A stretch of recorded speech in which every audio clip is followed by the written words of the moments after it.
Here's a fun game to play with your kids when teaching them sight words. Now, when our early education kiddos are learning to read, there are steps. First, they need to be able to identify all the letters. Then understand that all the letters make a sound. When they can manipulate those sounds and put them together, they can read CVC words or consonant, vowel, consonant words by easily just sounding them out. Sight words are a whole nother avenue.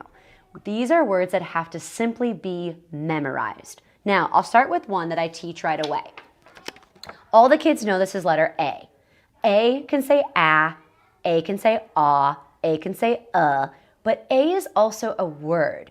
It's the word or it's the word A. It just depends on what part of the country you're from and how you're taught to read that word.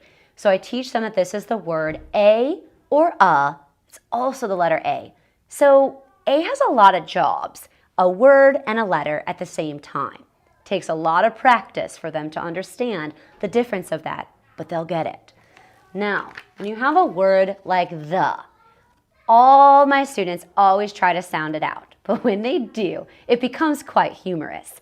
T-h-e or t-h-e, t-he?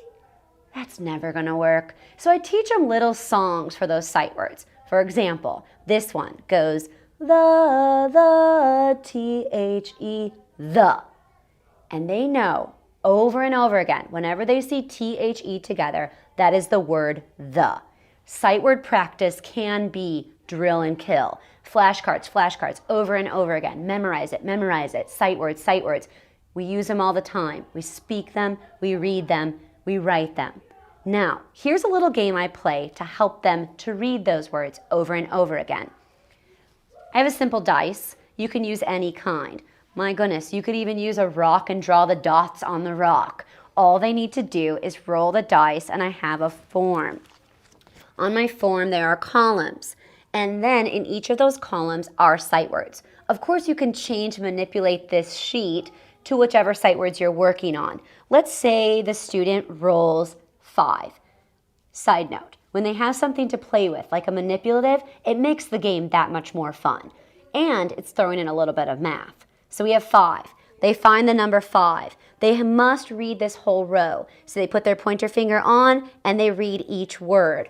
What if they get a word wrong? Then that's my turn as the teacher. I'm always watching. If they read the word wrong, I say my turn, I read it, your turn. They read it again.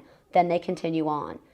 It's a fun way to have your kids practice reading every day, especially those tricky sight words that really don't make sense, but we've got to learn them. Thank you.